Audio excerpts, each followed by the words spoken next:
All right. And then my last step is to move easily into optimizing this recipe based on helpful insights provided from our competitors' on page content.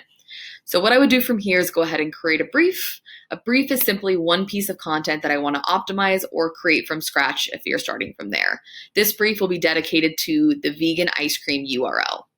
So here I would go ahead and select that tasty project that I've created in our software, which houses all of the incredible work and content that I've been doing for this website. So I've already created this brief. What I'm going to do is obtain clear guidance based on search data directly in the content editor. This is going to be updating statistics in real time to give you the best results for ranking. What this tool is doing is analyzing all of my competitors and giving me guidelines on how to optimize my article based on their on-page content. So here it's showing me all of those competing URLs that we saw in the beginning, some insights on their title, position, word count, etc.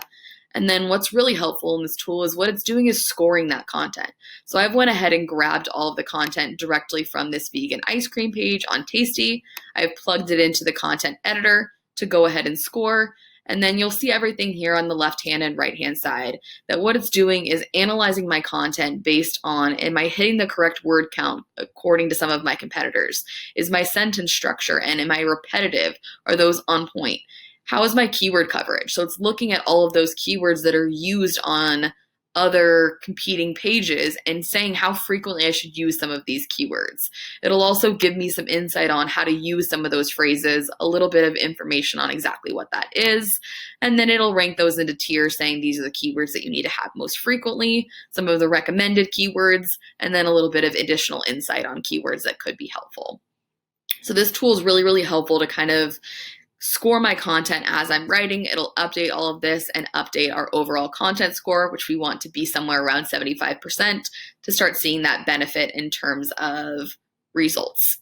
So now what I could do as soon as I optimize all of this content, I can grab it and publish all of these changes directly to the site and see the really large benefits from fresh and relevant content that's really customized to our audience for this individual vegan recipe. So I hope this workflow is really helpful and gave you some actionable takeaways for how to research and interpret and really take next steps towards closing in on those content gaps for your website.